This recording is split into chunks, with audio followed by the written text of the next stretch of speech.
Hey, what's up? This is Kevin Toney. I'm thrilled to share this podcast with you because I'm joined by two of my dear friends and colleagues, Grammy Award-winning Don Mizell and A. Scott Galloway, veteran writer and one of the best music journalists in the business.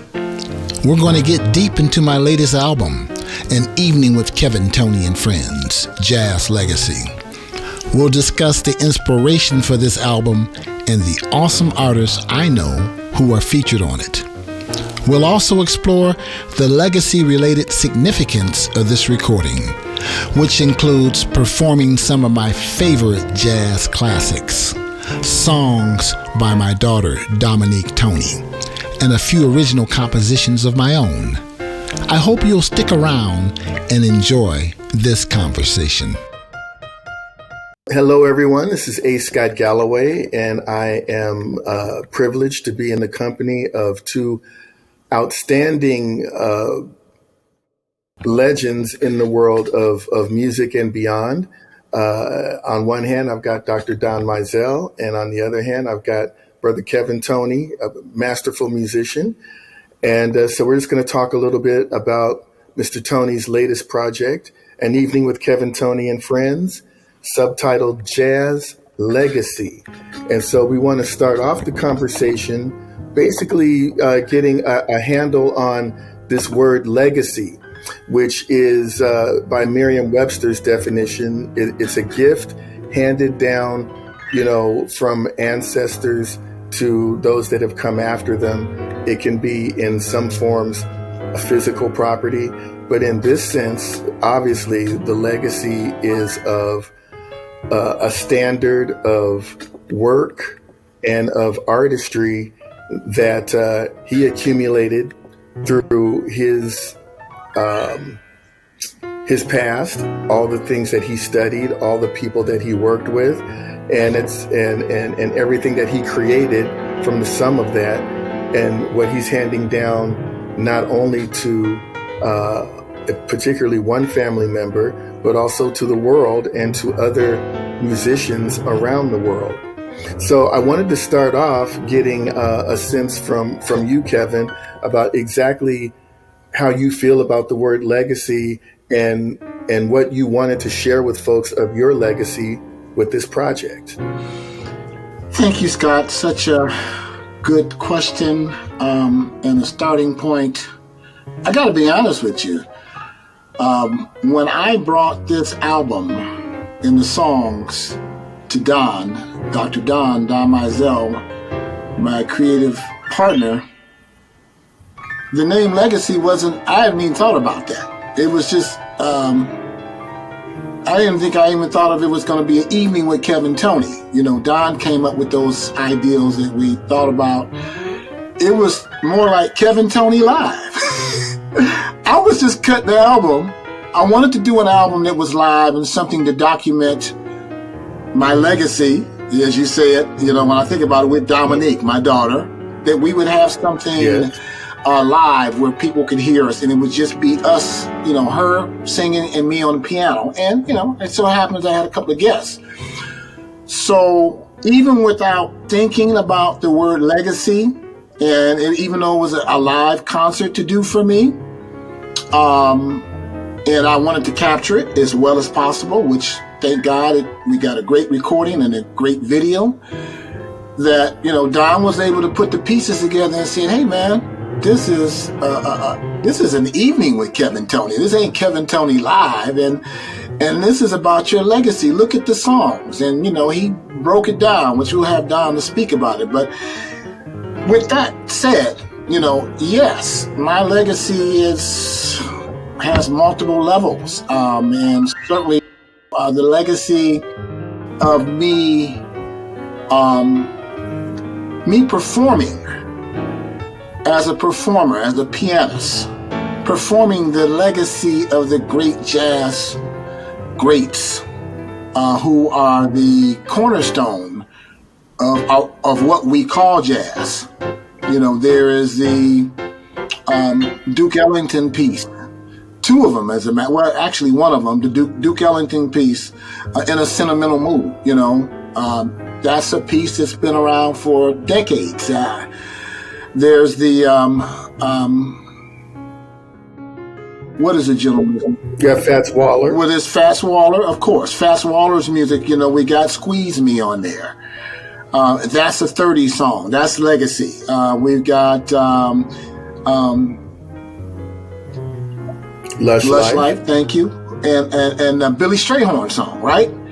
And so we're talking right. Legacy there. These are old pieces, pieces that has a legacy. They're timeless gems. They've been around. Then we've got what's the other piece that Dominique sings? Help me, Scott. You got the album in front of you, right? Lullaby of Birdland, right? A 40s piece, George Sherry.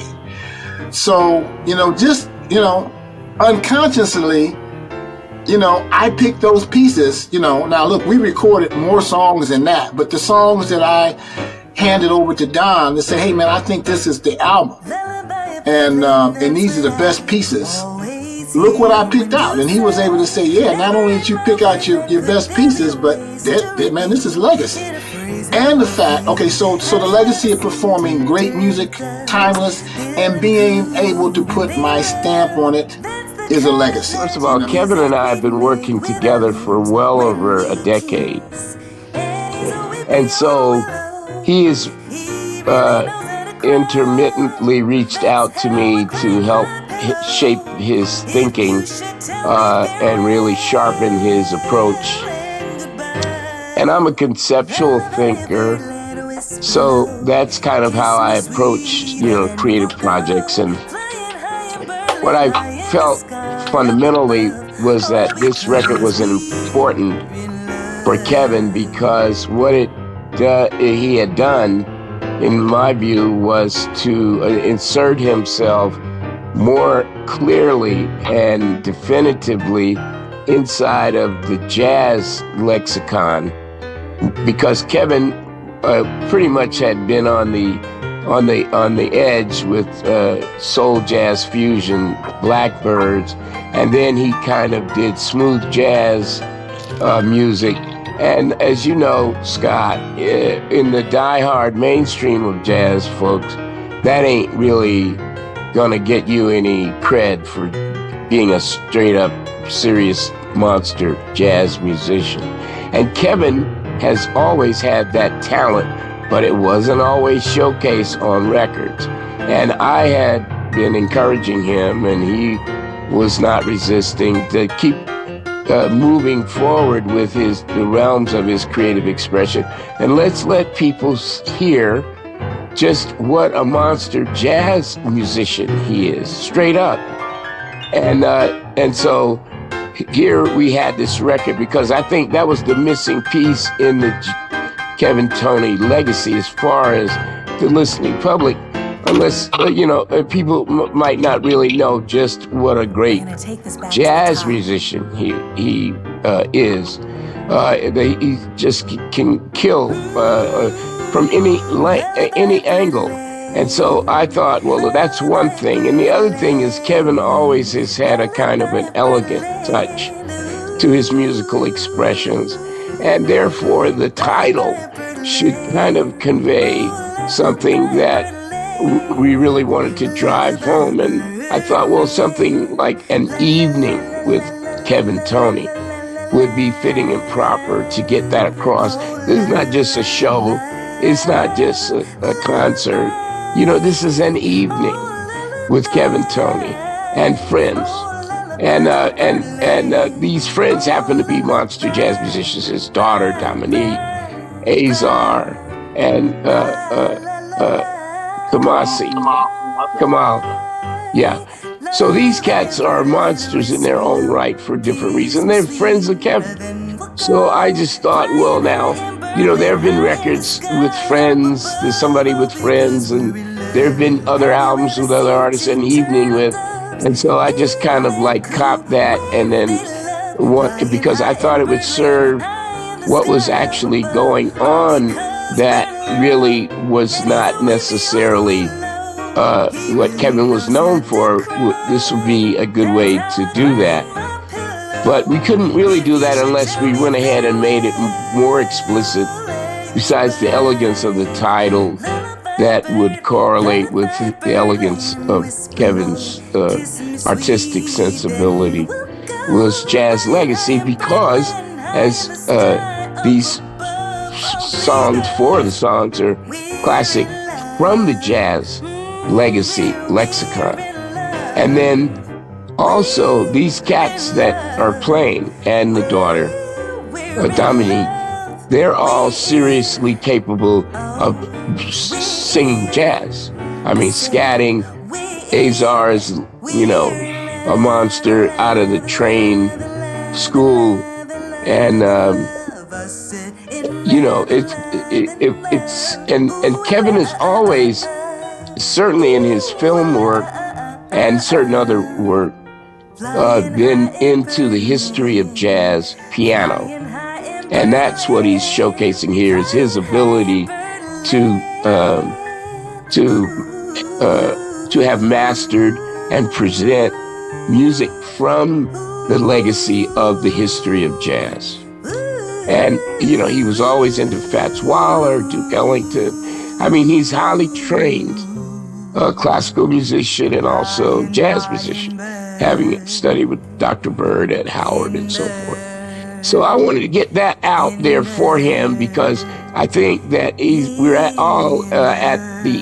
in the age now where, we want to just round out and complete whatever it is that showcases what we can do. And in this case, so I was thinking more of Kevin leveraging the legacy of jazz than his legacy, but you could flip it and say it was that too.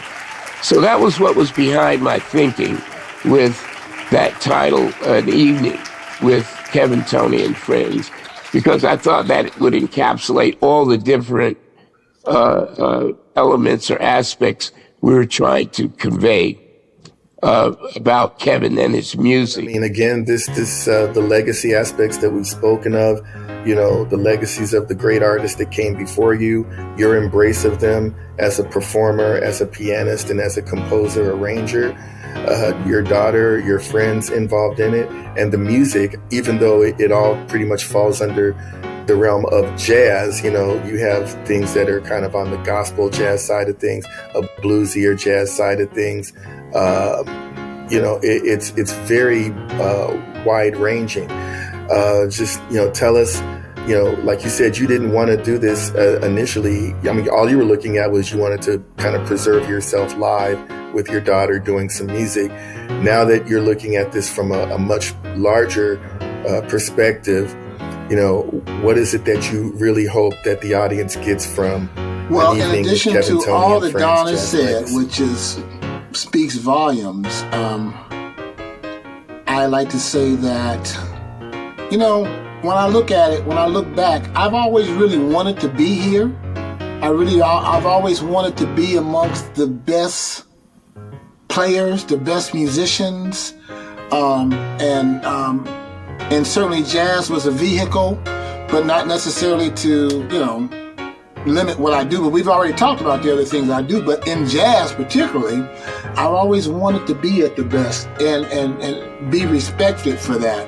And so this album is certainly a bridge and a vehicle to travel there in this new season for me.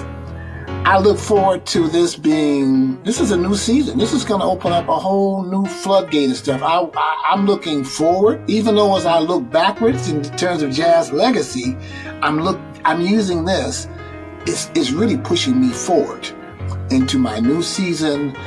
Can't wait to see what God has to bless us in so many ways, as Don has spoken about. You have spoken about the educational things, the performances.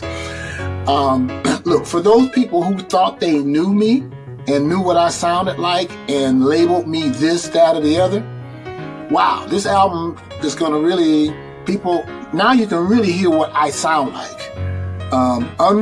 Unrehearsed, like Don said, just cut loose. I was on the concert, my gig, performing, and, I think the best of me at this point came out. Well, I've always been a fan of Kevin from the time he was a leader of the Blackbirds. And my cousins, as you know, Scott and Kevin, Larry and Fonz, created the sound that was the template for Donald Byrd's great commercial successes in the 70s, as well as Donald taking that template and then applying it to the creation and presentation of the Blackbirds.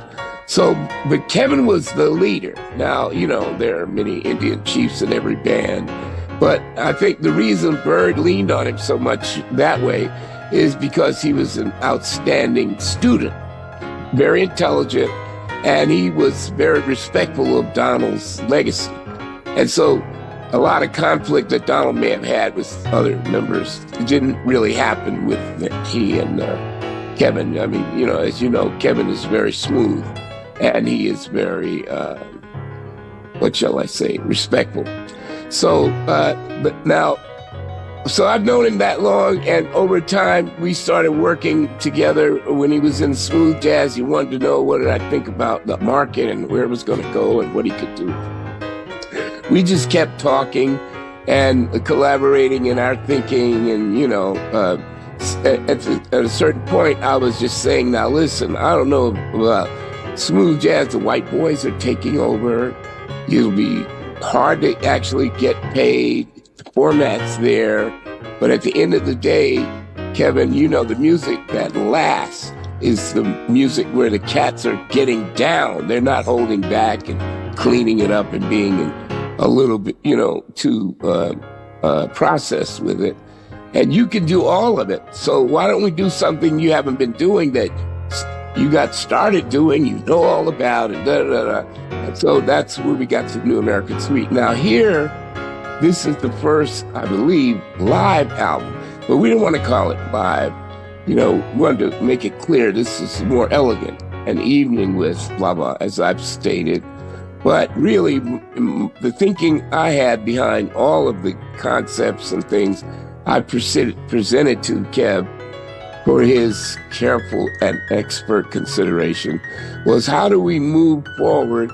It can't be trying to have a hit record. We need to make a great record. And we need to make a record that showcases what you can do live. You've already done it here, but that's what we could present to the concert halls and the performing arts centers and the colleges, you live. Because what you're playing live is, people don't know. You can do that because you haven't done it. They've seen it live, but the people who haven't been there to those shows haven't seen that.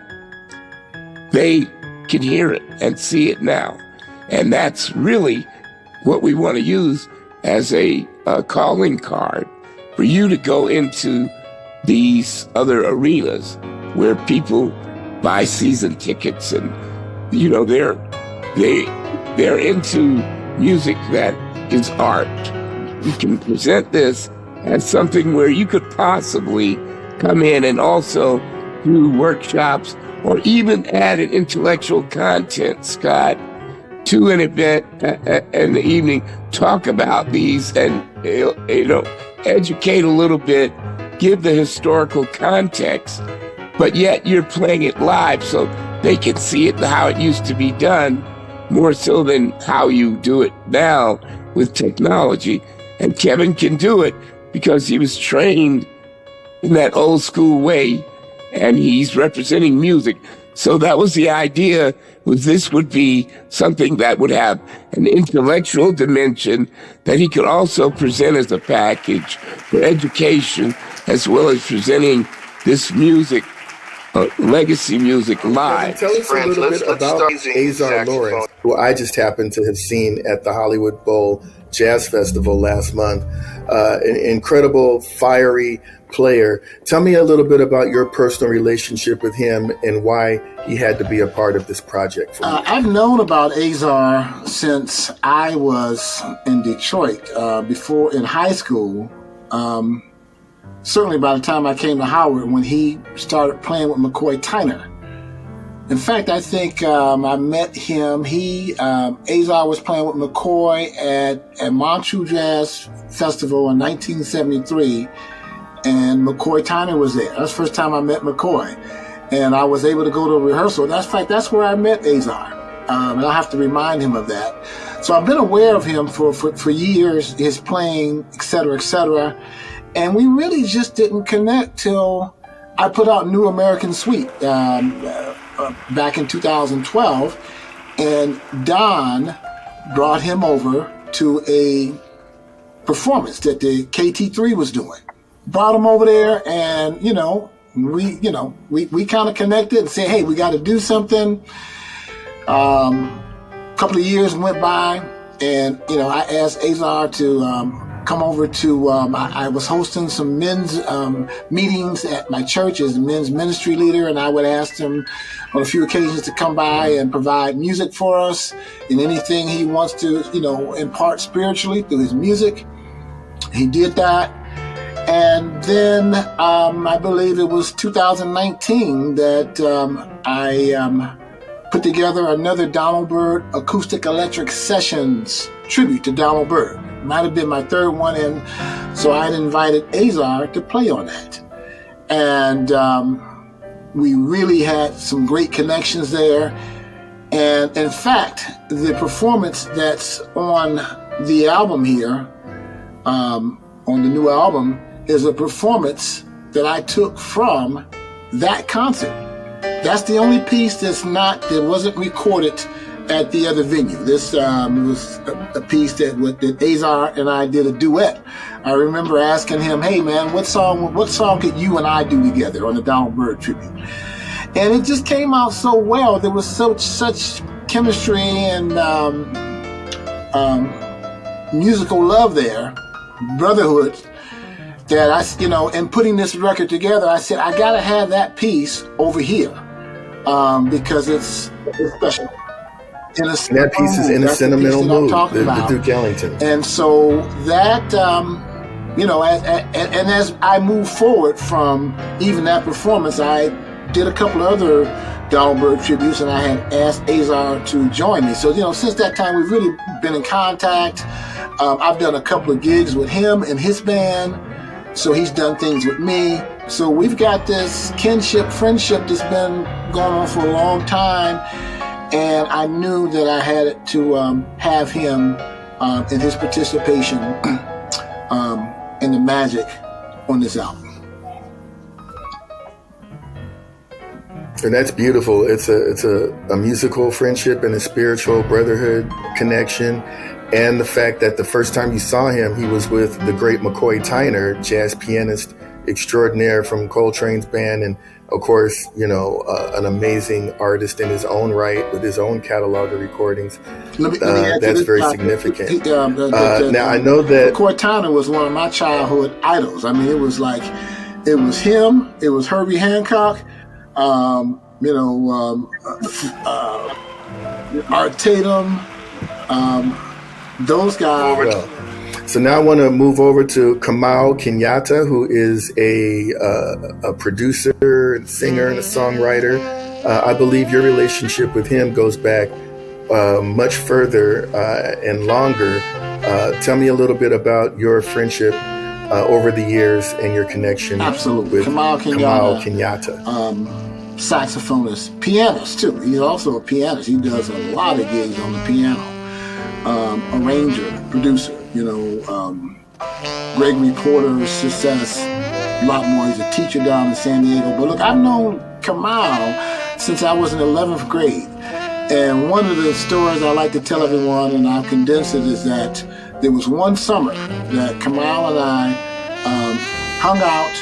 I would go over his house, stay a couple of days, he'd come over my house, and we drive our parents crazy because we would practice 12, 13 hours a day. And then, and we'd be practicing Coltrane, Giant Steps, Miles Davis, Four and More, My Funny Valentines, any of that stuff. We were just trying to practice it and trying to suck up on it. We'd go to bed at night with headphones on, listening to it. We'd talk about it. Then we'd wake up in the morning, eat a little breakfast, go right to the piano.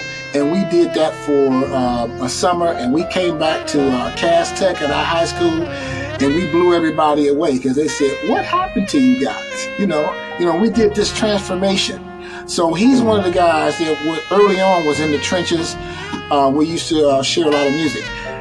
Kamal also was one of our early, one of the Blackbyrds' earliest saxophonists. After Alan Barnes played, then I had told Bert about Kamal, and Kamal Kenyatta came to play with us for almost a year. He came to Howard, didn't make any of the records. He didn't make any records, but he was one of the Blackbyrds. So we've got that connection. And since then, he's just a longtime friend, musical cohort. Growing up in high school, we used to compose songs and play songs. I would play his music. We were always into creating new music and stuff. And so when I did this concert, again, I just asked him to come down and play. Because I wanted to have a guest, another guest besides Dominique, just to add something to the concert. And here's what he said to me. He said that, Kevin, look, when you call me for something, I know I may not have played with you in a while, but I have to prepare. So he told me he prepared and he practiced and he came in. He said, he knew where I was going to be, and so he said he was going to come in well prepared. And did a great job on Dominique's song. Love is on my side.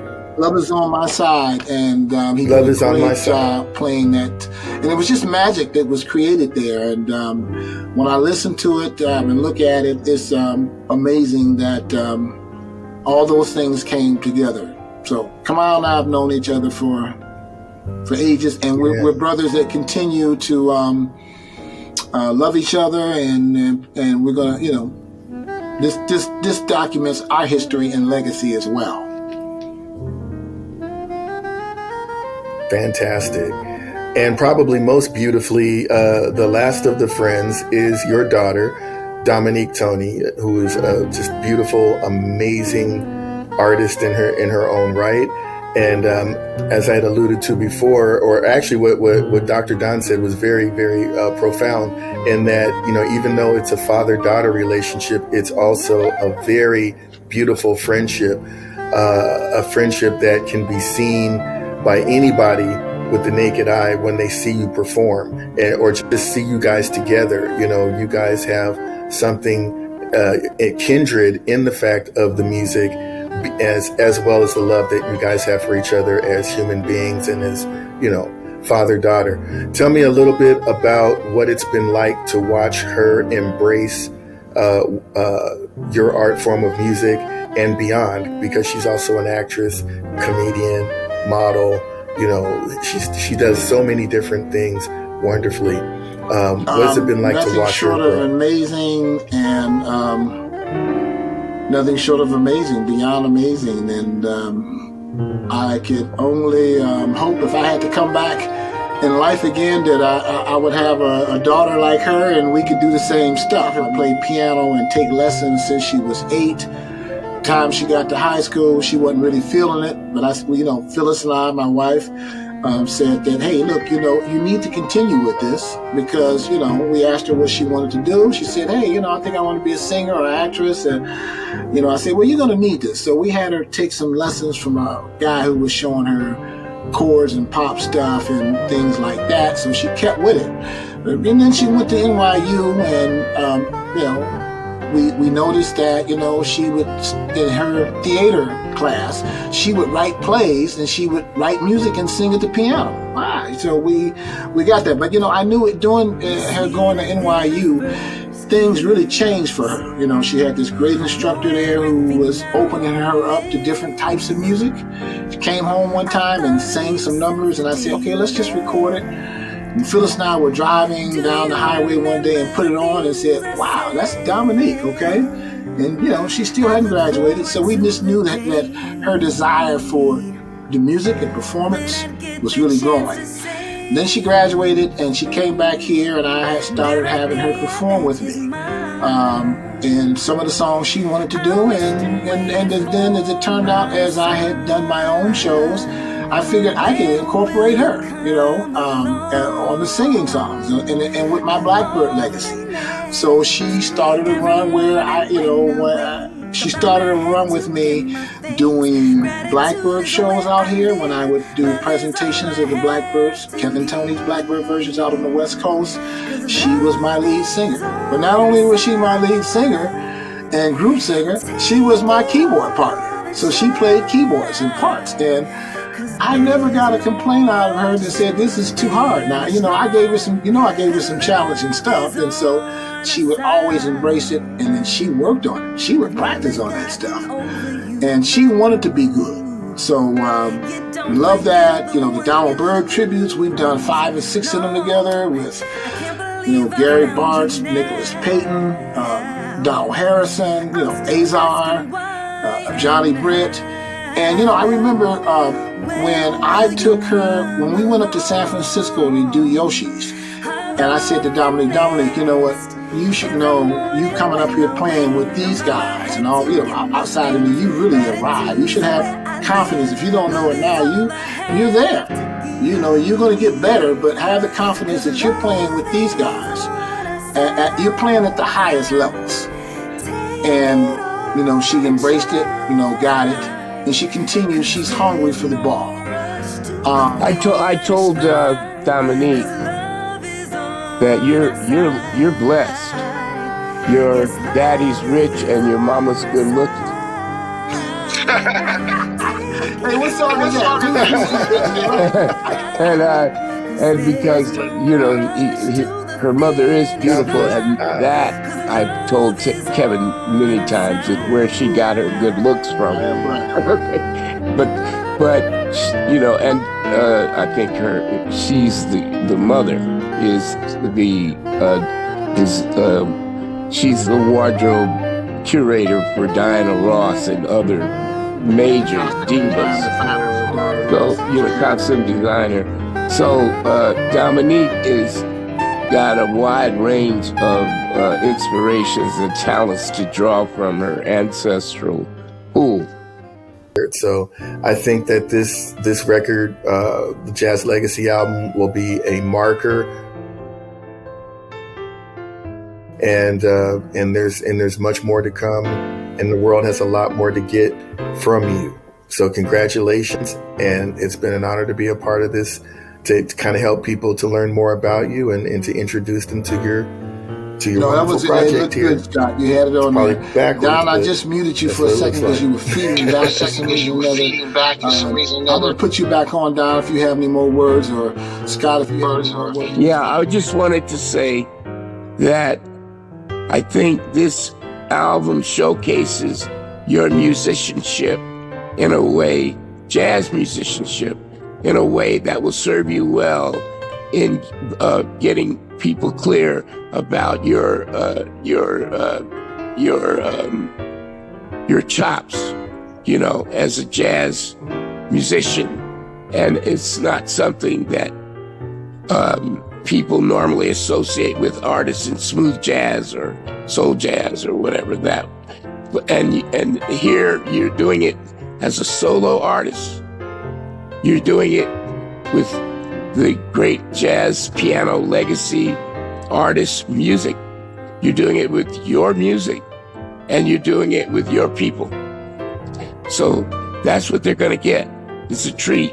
And it's also, to me, hopefully going to move you into the next level of not artistry, but of venues.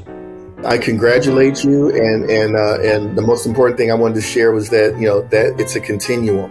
It's like a lot of times legacy is something that is thought about after a person is gone. You're still here, you're still vibrant, you're doing your thing, and so you've already shared 50 plus years of an incredible musicality and artistry that's inspiring to musicians that pay attention. And like you said, you're just getting started. You got more to come, and you're still trying to get better. You're not resting on your laurels and everything. So I'm just, like I said, it's an honor to be a part of this. It's an honor to be your friend and to have worked with you on so many different projects, and also an honor to work with the great Don Mizell as well. So I ain't finished yet, that's for sure. In fact, in many respects, I'm kind of just getting started because people will have to take a second or a third look at me. It's, those naysayers, those discounters,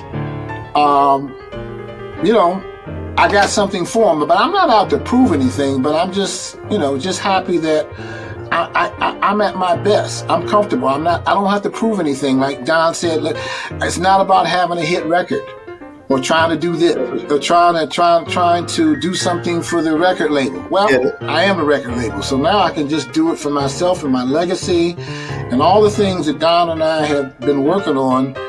We're on the highway driving now, getting ready to go to some destinations.